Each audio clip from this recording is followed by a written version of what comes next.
Doctor Who has had many organisations that watch the skies secretly, researching and dealing with alien threats. Of course, we know of UNIT and their military-turned-science approach, but the Torchwood Institute is the most secretive and important. It's also the one the Doctor viewed very negatively, due to how they dealt with alien threats. Since its inception in the late 1800s by the command of Her Majesty Queen Victoria, the Torchwood Institute had protected Great Britain from alien incursions and secured alien technology to be harnessed by them.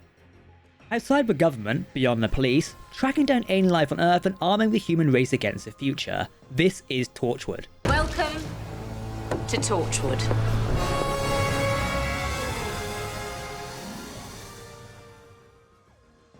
Greetings everyone, I'm Jack and welcome to Tardis Central. As we race towards the 60th anniversary of Doctor Who, our Doctor Who Explained series takes you on a journey to understand every aspect of the Whoniverse.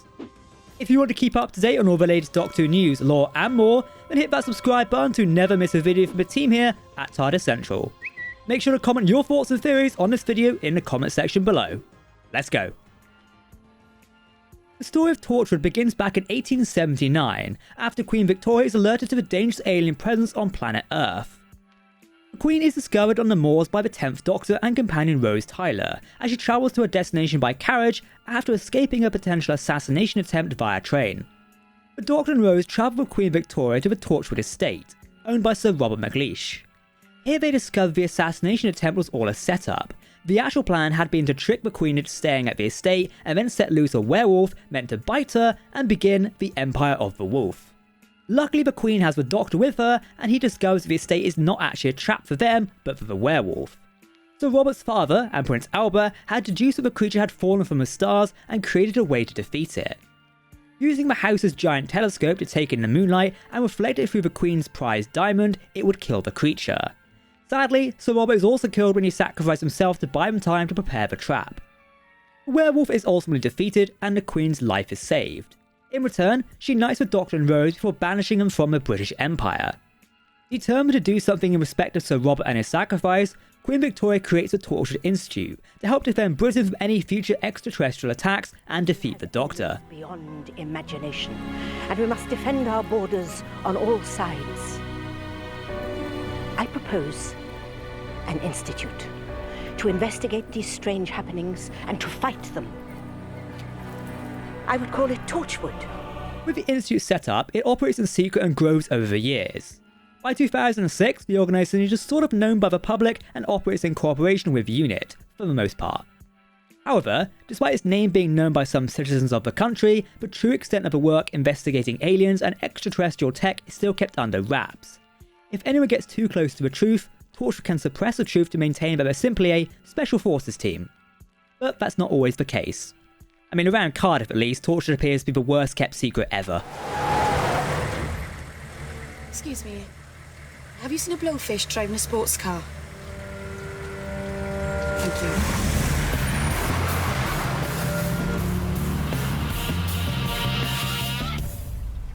you. Bloody Torchwood. Torchwood One was the name of the main base of operations in London. The first notable investigations by the organisation were around 1889, when Eliza Cooper and Robert Lewis interrogated the writer H.G. Wells about the Doctor. The Time Lord had allegedly been stranded in the capital city and they wanted to capture him. Despite thinking they had caught their target, it turned out to be an innocent man upon dissection. Whoops. It is unclear where the Institute was based at this time, but a decade later, it was hiding in plain sight at the Natural History Museum. At this point in 1899, Captain Jack Harkness sided with the organisation to hunt down the Life Stealer, who had attacked Torchwood London's director and left him aged and close to death. Typically, Her Majesty arrived to inspect the Institute and ended up hunting down the creature before it could steal the youth from London's young population. Queen Victoria eventually killed it and retired from public following her ordeal. Torchwood One would lay low for a few decades again, and the next we hear about them is in the 1950s, when they were led by a man known only as the Vicar. At this time, they dealt with the fallout left by the war with unexploded bombs, black market alien tech, and spaceships that has been shot out of the sky. Because of course. Norton Folgate, a Torchwood member at the time, uncovered a plot by the Vicar to sell alien weapons to London gangsters. After things go wrong and the Vicar is killed, Reginald Rigsby takes over the leadership of Torchwood. By 1991, they moved to Torchwood Tower on Canary Wharf. This building serves as the main hub of the Institute as well as the headquarters of Torchwood One. They also had a base underneath the Thames, which was accessible by the office of H.C. Clements, where Donna Noble worked for a time. In 2007, Torchwood One would cease to exist and operations would close down following a catastrophic disaster at Canary Wharf. This was a result of discovering an intriguing source of energy in the sky above the city and building Torchwood Tower to reach it. They got more than they bargained for. While this new energy source could potentially give Britain new independence and herald in a new British Empire, entirely non-reliant on outside sources, they ended up discovering a void ship during their experiments. Not knowing what the void ship was, they spent years studying it, unaware that this ship was home to the Cult of Skaro, a group of insane and dangerous Daleks who fled into the void beyond worlds to escape the Great Time War. Even worse, they carried a Genesis Ark with them, which was essentially a big-on-the-inside container which held thousands if not millions of Daleks in prison. Time Lord technology after all. Meanwhile, Torchwood's experiments on the mysterious energy continued, and unknown to them, the walls between the worlds grew weak, allowing the Cybermen from other universes to cross into this one. At first, they appeared as ghosts, which people assumed to be their loved ones, because of course they did. Torchwood assumed the ghosts were harmless, so they set up 3 ghost shifts per day, in which they would open the void and allow them to come through all over the world. Unknown to them, it was a slightly bad idea. By the time the Cybermen eventually revealed themselves, it was too late. With the pieces in the right place, the tower became a destructive battleground for the Daleks and the Cybermen, with both of these terrifying foes going head to head. Many were left dead after being caught in the middle of the chaos. Torchwood One's boss at the time, Yvonne Hartman, was captured and converted into a Cyberman during the battle. Somehow, she miraculously, or not, depending on how you look at it, retained a shred of her former humanity, allowing her to hold off the Cybermen and buy the Doctor time to seal off a breach in the void. I did my duty for Queen and country. I did my duty for Queen and country. I did my duty for Queen and country. Thankfully, the Doctor was able to save the day by opening a void and letting it suck in all the Daleks and Cybermen, but it cost him his companion, Rose Tyler, who was dragged through a parallel world with no way to get back. She remained in that world with her mum, Jackie, and an alternate version of her dad, Pete, who had died in the world when she was just a baby, as well as her boyfriend, Mickey Smith. It was a bittersweet ending for the Doctor's favourite companion. Now, Torchwood 3 had a long history beginning in 1885, when Torchwood successor, Agnes Havisham, set up a branch in Cardiff following the recent opening of a rift, which she saw as a threat. Towards the end of the 1800s, Torchwood agents Emily Hollywood and Alice Guppy watched over Captain Jack Harkness, who had mentioned about the same Doctor that Torchwood was created to capture. In these early days, this branch of Torchwood was small and brutal. They would even kill aliens because they could not return them to their original homes. Lucky for Jack, he was recruited to the team when they learned about his apparent immortality. He reluctantly accepted the offer, knowing it would be a long time before he'd see the Doctor again. Over his time working with Torchwood, Jack experienced many adventures as well as the comings and goings of various team members over the century or so in their service. At some point in the 60s and 70s, he met and worked with Lucia Moretti. The two of them had a romantic relationship, which resulted in them having a daughter, Melissa. In 1999, Torchwood leader Alex Hopkins came into possession of Object One, a kind of amulet that was said to be able to show him any traitors or untrustworthy team members. After seeing a shocking vision of the future and learning about major events to come, he kills the entire team as they arrive at a party to see in the new millennium. When Jack arrives to discover this horrific scene, Alex places Jack in charge before ending his own life. Jack creates his own new rules and begins to recruit brand new team members. This branch will take their own path and believe that more effort should be put into protecting people instead of capturing and utilising alien tech to recreate a modern British Empire. He was also very much against Torchwood's target of capturing the Doctor. His vision was so drastically different from that which other Torchwood branches strove to maintain that Yvonne Hartman, head of Torchwood 1 at the time, refused to accept Torchwood 3 as proper Torchwood. Following the closure of Torchwood 1 after the Battle of Canary Wharf in 2007, Torchwood 3 became the main hub of the Institute, hidden in an underground base underneath Roldale Place in Cardiff. It existed there to keep an eye on a rift in the city. The hub, as it was known, had a small entrance at Cardiff Bay and a secret entrance that came up on a stone block outside the Wales Millennium Centre. It was a massive underground base with areas attributed to each team needs, from medical to technical and all in between. It was even home to a pterodactyl at one point, and apparently they might have had a submarine. Its team is comprised of leader Captain Jack Harkness, a time agent who can't die since that fateful incident on Satellite 5 where he was returned to life by Rose Tyler as the Bad Wolf entity. And that's a story for another time, but don't worry, we'll come back to it. Susie Costello was second in command and took her own life following a shocking twist of events that revealed her to be a murderer.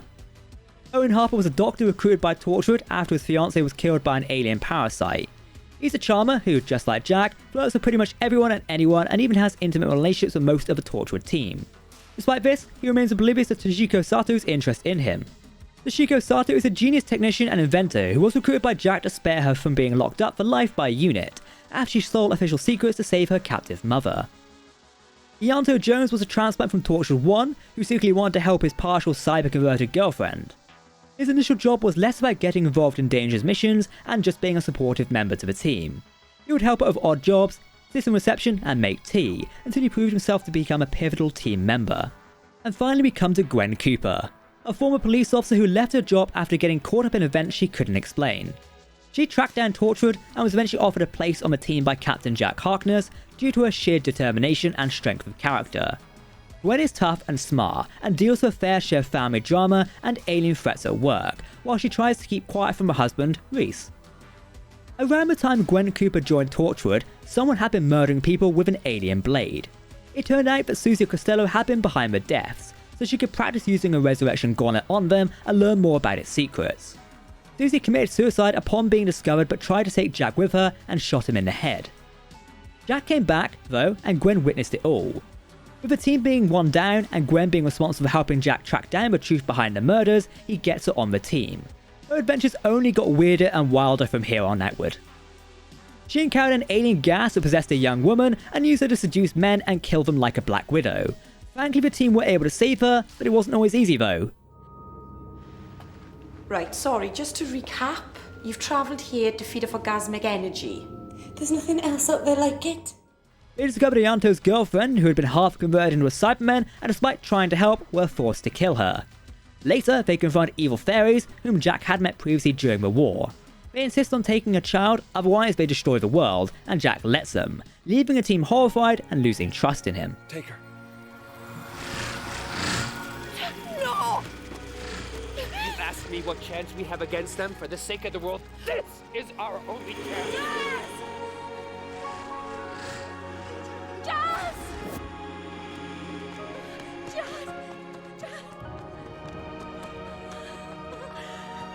Jazz!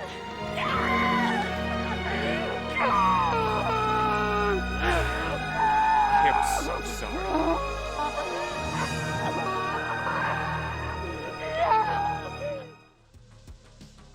Sometimes though, it's not aliens but humans who are most evil of us all, as the team find out when they discover a community of cannibals hiding out in the countryside. It's an incident which would almost see the entire team perish at the hands of these monstrous people. It would leave a long-lasting mental scar on the team, and viewers of that episode as well, because Christ, that was an episode. That's not all though. The team must deal with a dangerous alien who seduces Tosh and manipulates her to let her into Torchwood. We even see the return of Susie Costello, who tries to kill Gwen and return to a full life. We learn from the heartbreaking story of how Captain Jack got his name back in the war. And that's not all. Torchwood deals with even more threats, including the demon Abaddon coming through the rift and terrorizing Cardiff. Just an average day in Cardiff, I suppose, because of course. Following this incident, Jack discovers the 10th Doctor had returned to the rift to refuel the Tardis and ran off with him without warning the team of his departure. Nice move there. During his absence, Tosh should have taken command, but Gwen is unofficially given the leading role by Tosh, who believes she is the best person for it. Around this time, the Prime Minister, Howard Saxon, sends a team on a fake mission to the Himalayas to get them out of the way, knowing they'd be a genuine threat to his plans. Upon Jack's return after the defeat of Howard Saxon, aka the Master, the team encounter Captain John, an old friend and lover of Jack's who seems to be more trouble than anything. They stop an alien invasion by uncovering their plot of sleeper agents and shut down a temporal crisis at a hospital. Around this time, they stop alien meat from being sold and consumed by humans, and Reese discovers the truth about Gwen's affiliation with Torchwood. Despite the initial shock, Reese managed to accept Gwen's work, and on their wedding day, Gwen mysteriously wakes up heavily pregnant. It's not just Gwen dealing with a relationship drama though. Jack and Ianto navigate their passionate new relationship, and it's Ianto's first time with another man, bringing a lot of new ground to cover. Meanwhile, Toshiko tries to make her feelings for Owen known, but he remains completely oblivious. Around this time, Martha Jones, a former companion of the 10th Doctor, joins the team briefly on loan from UNIT. She's brought in to help investigate a suspicious death connected to Reset, a drug that could cure any illness. During this investigation, Owen dies, but is resurrected. However, it didn't go as planned, as Owen brings back death itself, though it is eventually defeated. When Captain Jack's brother, Gray, comes after Jack in revenge, tragedy strikes. As Toshiko attempts to help Owen avert a nuclear meltdown, she's shot in the stomach. Meanwhile, Owen is trapped in a room that contains a meltdown. Please stop. Oh, why? Give me one good bloody reason why! One good reason why I shouldn't keep screaming! Because you're breaking my heart.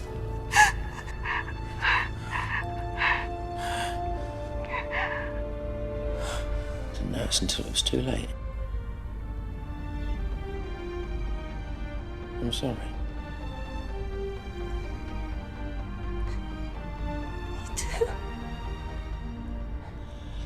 We never did get that date, did we? You and me? Yeah. We sort of, missed each other. It was my fault.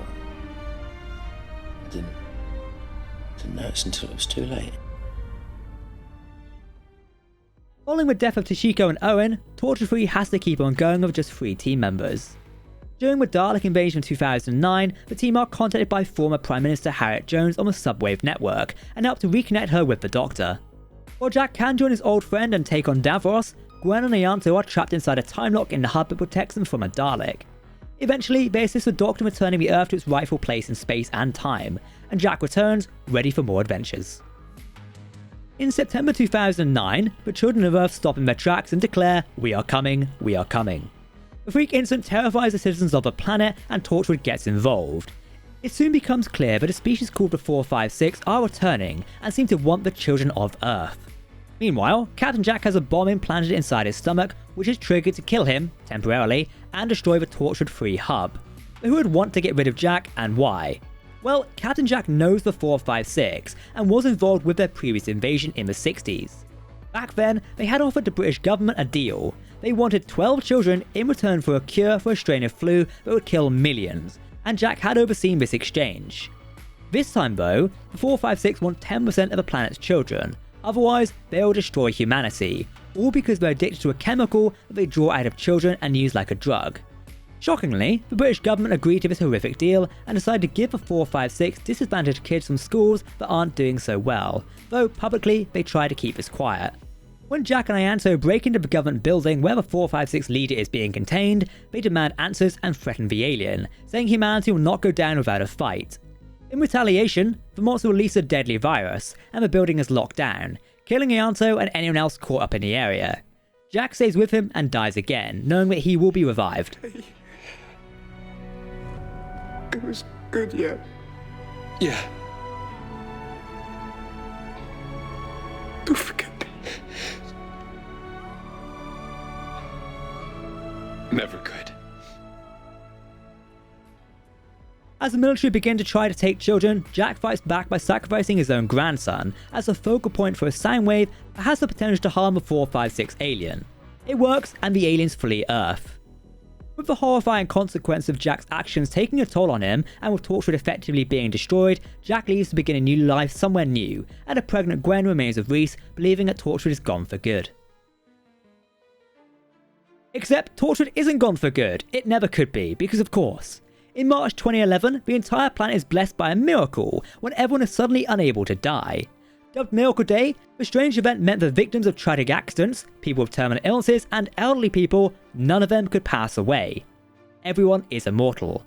Now, this seems great at first, but it soon becomes apparent that people live even if they've been blown to pieces in a bomb or crushed to death. Whatever happens, they remain alive and conscious. In some cases, that's a curse more than a blessing. Even worse, with roles reversed and the human race unable to die, Captain Jack is suddenly the one person who can die. With chaos across the world, it's time for Torchwood to reform. Jack and Gwen reunite and join forces with CIA agents Rex Matheson and Ezra Drummond. Together, they travel to LA and begin to track down the source of the miracle, which pulls them into a dangerous international conspiracy. Now, eventually this is resolved and the crisis is averted and everyone starts dying again. Happy days, I guess, but you know, grand scheme of things. Who the hell are you people? Torchwood.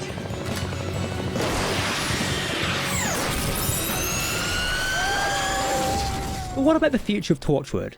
Following Miracle Day, Gwen and Jack continued Torchwood as an underground operation. Keep an eye out for another video here from Tardis Central, where we touch on the return of Torchwood 3, under the command of Gwen, and what adventures happen next. What?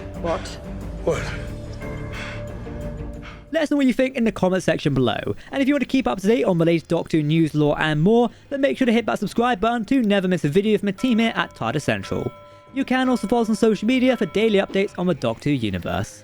That's it from Tardis Central, I've been Jack, thanks for watching, and we'll see you next time. Goodbye.